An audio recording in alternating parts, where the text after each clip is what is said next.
Hello everyone, nice to see you again in this familiar creative space. Today we will draw a simple but very interesting topic together, which is guava. Guava is a familiar fruit, round or slightly oval in shape, green or light yellow skin depending on the variety, soft flesh inside many seeds, and a characteristic aroma. Although simple, drawing guava helps you practice proportion, light color, and the ability to create texture for the surface, and is also a way to explore the natural beauty of familiar objects. Prepare paper, pencils, erasers, and your favorite color set along with a little patience, and we will start right now. First, imagine the overall shape of the guava. A normal guava has a round or slightly oval shape. The top part, where the stem connects to the tree, is usually a little smaller than the bottom, creating a slightly teardrop shape. The skin of the fruit can be a little bumpy, not as smooth as an apple or orange, and is green or pale yellow with tiny spots, giving the surface a lively feel. When cut open, the inside has white or pink flesh with a cluster of small seeds in the center. This overall visualization will help you sketch out the details accurately. Now let's start by sketching out the guava. Draw a slightly oval or teardrop shape depending on the fruit you want to represent. The top part, where the stem is attached, should be slightly smaller, while the bottom should be wide and rounded. Don't worry about perfection, as natural guavas are never completely regular in shape. After sketching out the body of the fruit, you can add a slight curve or small ridges to suggest a slightly bumpy surface, creating a more natural feel. Next, we add the stem and leaves.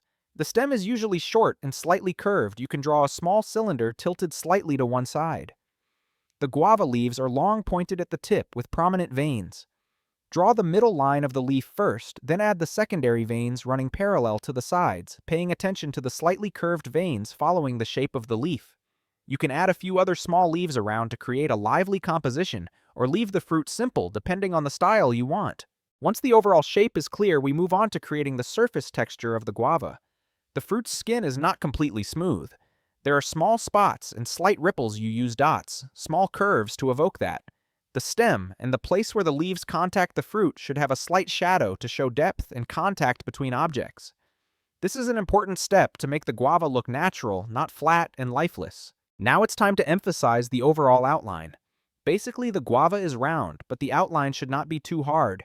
You should gently emphasize around the stem, the edges of the leaves, and the small ridges on the fruit. Some bold strokes in the areas that need to stand out, some soft strokes in the areas that come into contact with the background will help the picture to be more vivid. Make sure the outline is still soft to keep the natural, fresh feel of the fruit. Next is creating light and shadow. Identify the light source, for example, from the top left. The bright part on the fruit will be where the light is shining directly. You can leave it in a light color or a soft white to create highlights. The area opposite the light, for example the bottom, or the area in contact with the leaves, will be darker. You use a light pencil or a light color to create shadows. Small spots on the surface should also create a little shadow to suggest a feeling of buoyancy and roughness. If you want, you can add a light shadow under the fruit and leaves to make the fruit feel flat, not floating on the paper. If you want a color, start with a light base layer. The guava is light green or light yellow. Depending on the type, you paint the whole fruit evenly, then add darker patches of color in the shadows and small edges to create depth. Leaves can use alternating dark and light green tones painted along the veins to create a lively look.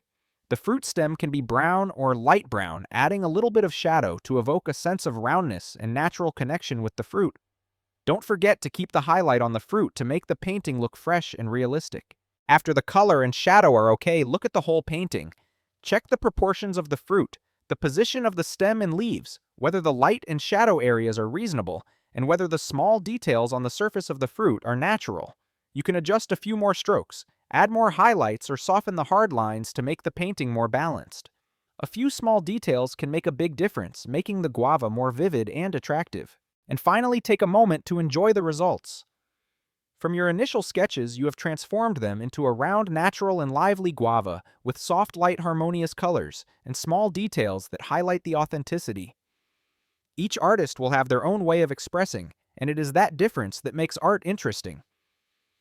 You can try drawing many different guavas with different poses, colors, and backgrounds, or add other fruits to create a richer composition.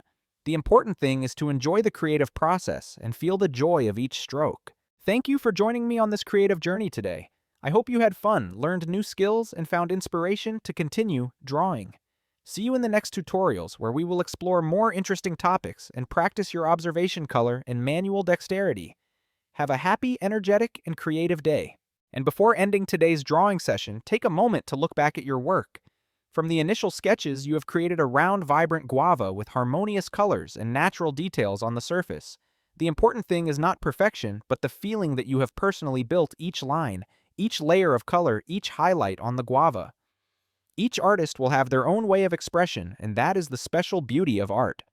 I hope you feel satisfied with your painting and have more motivation to continue exploring other interesting fruits and topics in the next drawing sessions. Thank you for joining me today. I wish you a relaxing and creative day. Welcome to today's video. In the next 9 minutes, I'll show you how to draw a vibrant cicada, whether you're a beginner or an experienced artist. Get your drawing paper, pencils, erasers, and paints ready. We'll start with basic sketches, then gradually refine each small detail to create a vibrant cicada true to the spirit of summer. Before you start drawing, take a moment to visualize the cicada. This is an insect with a rather special body with big round eyes, a long slender body, and transparent wings. So when drawing, you need to pay attention to the balance between the head, body, and wings. Our goal is not to copy every detail exactly, but to capture the real warm and vibrating feeling that the cicada's sound brings. When you're ready, gently put your pencil down on the paper. First, sketch a small oval for the head. Don't worry too much about accuracy, as this is just the starting point. Next, extend the oval into a longer shape to create the body. When sketching these two shapes, let them touch slightly so that the head connects naturally to the body. Keep your strokes light, as we will be making many adjustments in the following steps. A little tip is to tilt the pen slightly to make the sketch look softer, creating a pleasant feeling when looking at it. Once you have the head and body, move on to drawing the two eyes. The cicada's eyes are large and slightly protruding on both sides. You can draw two circles or ovals that are slightly tilted to create softness. Place the eyes so that they are balanced, but you can also slightly tilt them to create a natural look.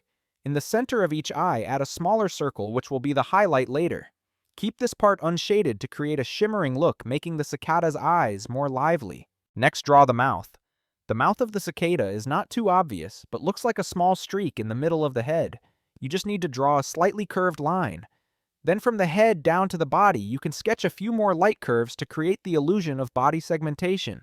These curves do not need to be too even, just need to create the feeling that the cicada's body has a clear structure. Now comes the most important part of the cicada, which is the wings.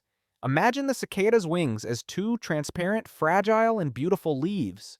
From both sides of the body, draw two large triangles but rounded at the edges. The top of the triangle is on the body, while the bottom extends out behind. Then under each large wing, draw a smaller wing to create completeness. These small wings will help balance the picture and add depth to the overall look.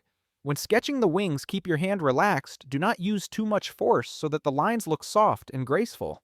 The wing veins are also very important. You can start at the base of the wings and draw long, thin lines that radiate out like small branches. The veins don't need to be too even, as nature always has a beautiful randomness. Draw these lines lightly and flexibly. When viewed from a distance, the veins will make the cicada look more realistic and attractive. Now we come to the legs. The cicada has 6 legs spread out on both sides of the body. You can draw each leg in 3 segments, a slightly larger segment near the body, a longer and straighter middle segment, and a smaller and curved final segment. The front legs are usually spread out as if clinging to a tree branch, while the back legs tend to point backwards. If you find it difficult to draw all 6 legs, start with the front 3 legs to get used to it, then add the back 3 legs. When drawing the legs, remember to use short, sharp strokes to create a feeling of strength but still delicate. Once you have completed the overall shape, use an eraser to gently erase the excess lines. Try to keep the main lines. Once you are satisfied with the structure, we can start shading. Imagine the light source is coming from one side, for example from the left. This will make the areas on the right side of the body and under the wings darker. You can use a 2B or 4B pencil to create a gradient. Paint along the body of the cicada using short, even strokes to create a smooth feeling. Don't forget to leave a highlight at the eyes to create a sparkle. When painting the wings, you don't need to make it too dark. Instead, use an H or HB pencil to paint very lightly. Cicada wings are transparent, so you only need to create a vague shadow to suggest thickness. The veins on the wings should be left intact or slightly darker to make them stand out. If you want more depth after painting the wings, you can use your hand or soft paper to gently rub to create a layer of shadow. This layer of shadow will help the wings look thin and natural. Once the cicada is finished, you can add some additional details such as branches or leaves. Draw a branch diagonally across the frame large enough for the cicada to cling to. The branch should be just a few curves, then add some shading to give it some texture. Don't let the details stand out too much, as the main character of the picture is the cicada. If you want to add color to your painting, you can use watercolors or pencils. The body of a cicada is usually brown, black, or dark green.